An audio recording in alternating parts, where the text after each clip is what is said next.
We go live to the 78th General Assembly of the United Nations on the 5th day. Let's listen to the statement of St. Kitts and Nevis Terrance Micheal, Prime Minister. Enhance national security and immigration, health and social security of St. Kitts and Nevis. I invite him to address the Assembly. Mr. President, Mr. Secretary General, Excellencies, distinguished delegates. It is my honor in this, my second year as the Prime Minister of St. Kitts and Nevis, to join with members of the global family of nations and speak on behalf of the people of St. Kitts and Nevis at home and in the diaspora. I must first extend, however, condolences to people across the world who, in a summer of scorching heat, the hottest in recorded human history, suffered every disaster known to humanity: fires, floods, droughts, earthquakes, hurricanes, tornadoes, and with them untold personal, social, and economic tragedies. I especially extend the heartfelt pain of the people of St. Kitts and Nevis at the recent disasters in Libya and Morocco. We in St. Kitts and Nevis are suffering the worst drought of our history, resulting in severe water shortage. Of course, we have not escaped. Mr. President, I extend sincere congratulations to you on your elections as President of this 78th session of the General Assembly. Your election has given pride and satisfaction to St. Kitts and Nevis, and indeed the Caribbean community, and it stands as further testimony to the fact that small island developing states can contribute to positions of global leadership.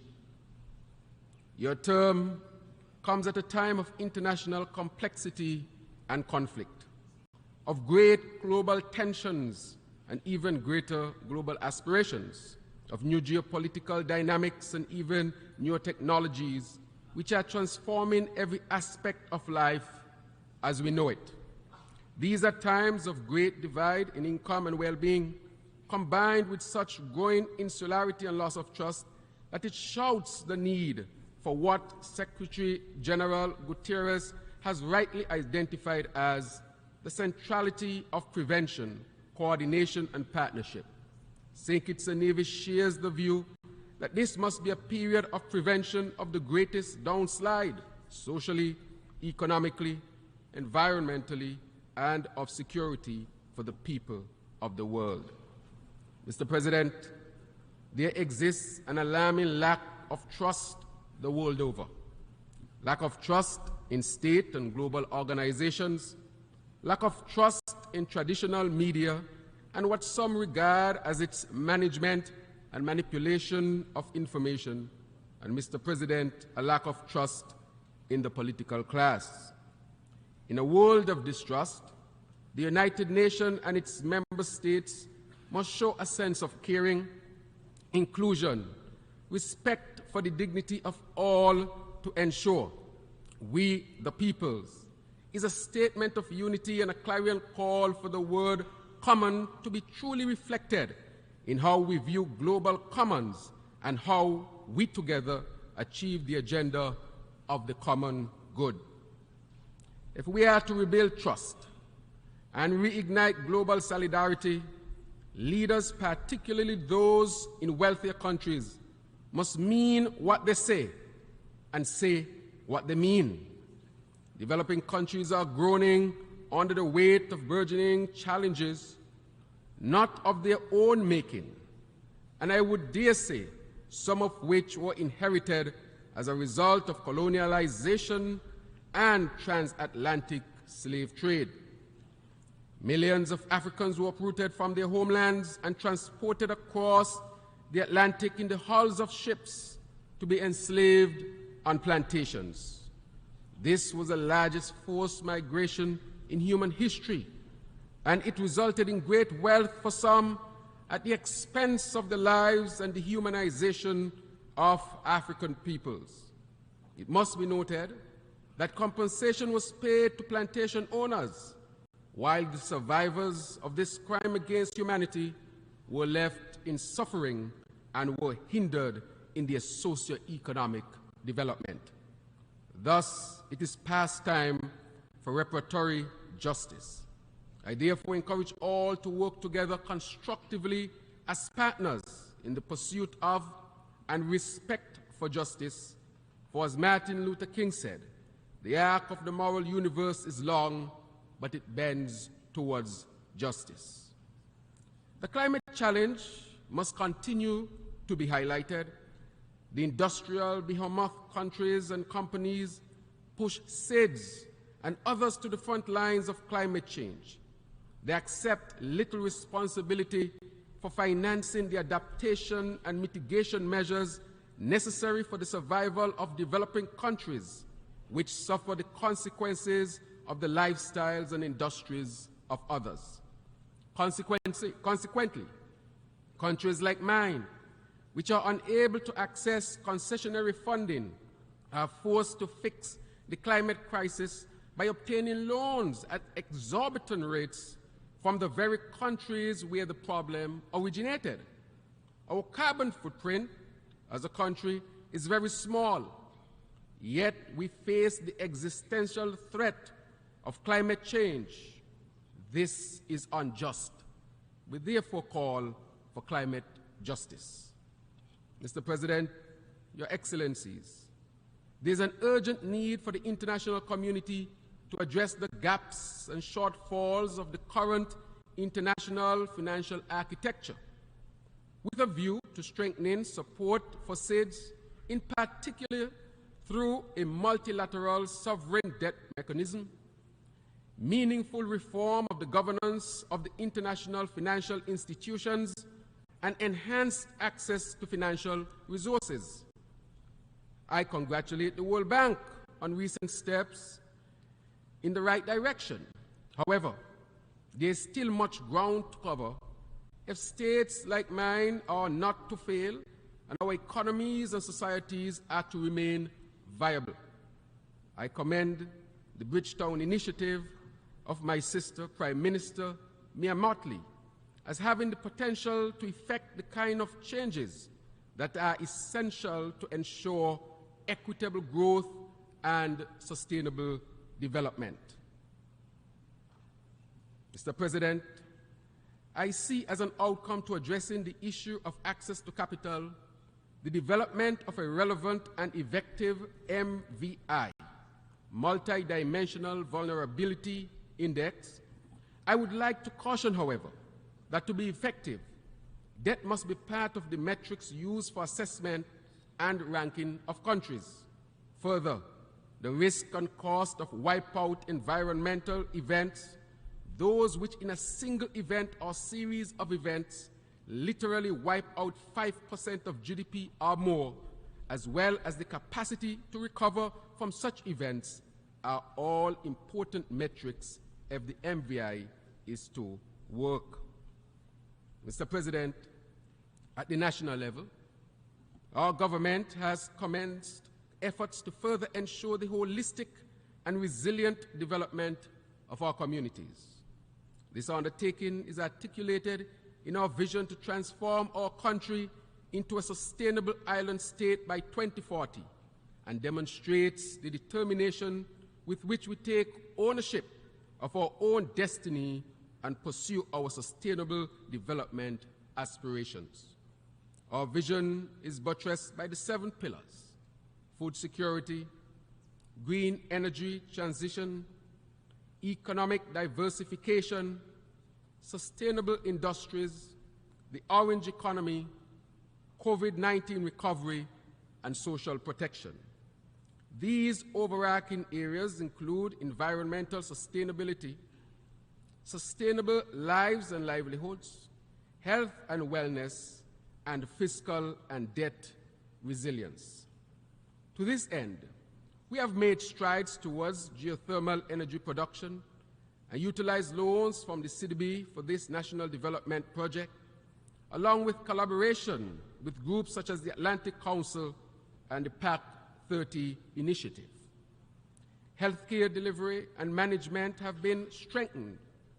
We have learned the lessons of the pandemic and are now better prepared for the crisis in health, even though the work continues. We are also building more transparent and participatory governance structures, as demonstrated by the passing into law the Integrity in Public Life and Good Governance legislations. We have also developed programs for the most vulnerable and marginalized, specifically women, youth, the elderly, the disabled, and the Rastafari community. We want to ensure that St. Kitts and Nevis leaves no one behind. Mr. President, we aspire to create a society where our people can live in safety and security. However, we are plagued by the scourge that is the proliferation of illicit and untraceable weapons flowing into our region. States that manufacture these weapons must take greater responsibility to combat the illegal flows that can threaten our national and regional security and can have devastating socio-economic consequences. We cannot win this fight against the guns on our own. International cooperation is necessary if we are to ensure the protection of our societies and our people. To this end, we thank the United States for increasing its collaboration with the region, with my own country, to deal with the illicit transshipment of guns and to buttress our overall national security apparatus. We must continue to work together to ensure continued success in this regard. Mr. President, it is of great concern that glaring global inequities persist and are growing wider despite sustained calls for global solidarity, action, and cooperation. For example, Venezuela has been placed in a precarious situation as a result of the application of sanctions, and its people continue to bear the brunt of these unilateral measures. We therefore strongly urge constructive dialogue between the governments of the Republic of Venezuela and the United States to relieve the hardships these impositions have caused the Venezuelan people. Further, it ought to be noted that while others benefit from access to Venezuela's natural resources, its Caribbean neighbors are denied as a result of these sanctions. Mr. President, continuing with inequities and the need for respect for sovereign states, Cuba, which has been a generous global partner, is caught in the clutches of an unjust and continuing economic, commercial, and financial embargo, which has caused suffering on a people who do not deserve it. The people of St. Kitts and Nevis stand in solidarity with the government and people of Cuba and call for the immediate ending of the embargo and the removal of Cuba from the unilateral list of state sponsors of terrorism. Mr. President, speaking to the issue of governments and peoples who are excluded from the full participation within the United Nations and the global multilateral systems, I recall the situation of Taiwan. Taiwan has proven itself to be a reliable development partner, which greatly contributes to collective efforts to address the pressing global issues of today. It is our firm belief that Taiwan should be able to make its contribution to the work and budget of multilateral institutions such as the United Nations and the World Health Assembly in furtherance of the common global goals. And it is a hope that the right of its 23 million people to adequate representation can be realized.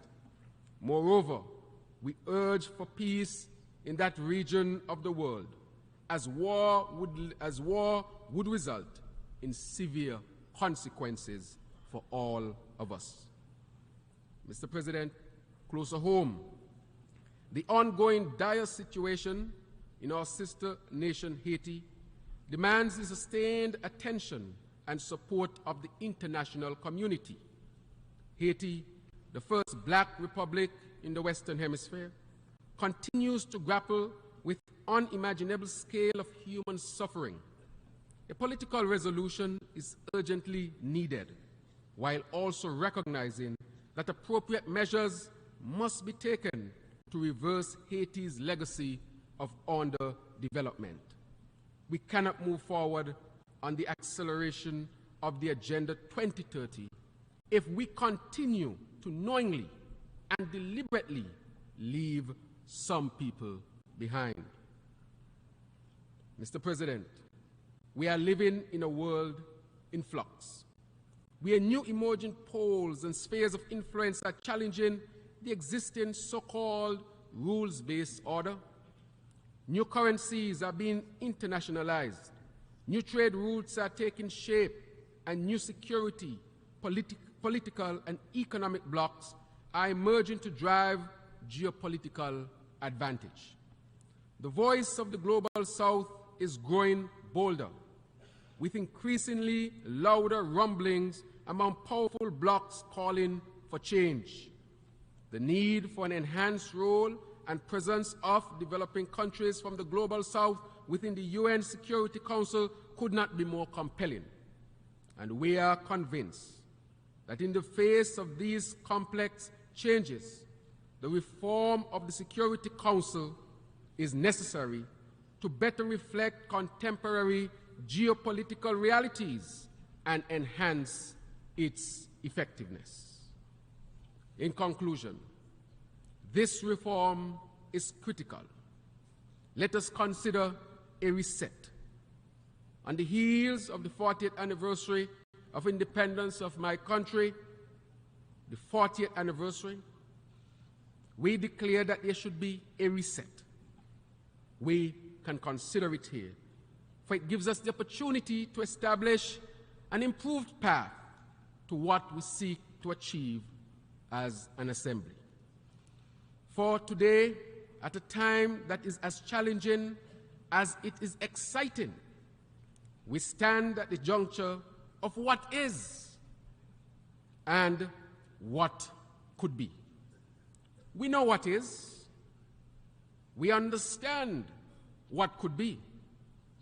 Ours is a challenge to ensure peace, prosperity, progress, and sustainability for all. St. Kitts and Nevis accepts the challenge and remains a ready and willing partner in our collective quest for a better world that we all deserve, Mr. President. Thank you very much.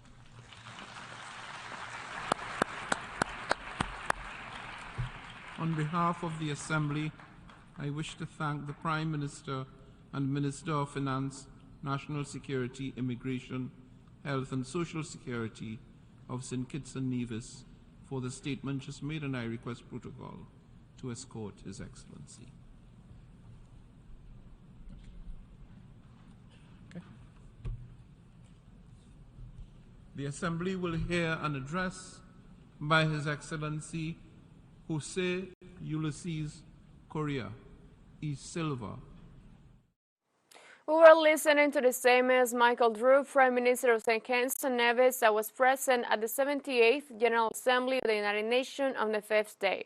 He highlighted the need to finance the adaptation and mitigation of developing countries that suffer the consequences of climate change and called for climate justice. And he also added the need to ensure the stability and safety of the women, kids, and all those in need. Stay tuned.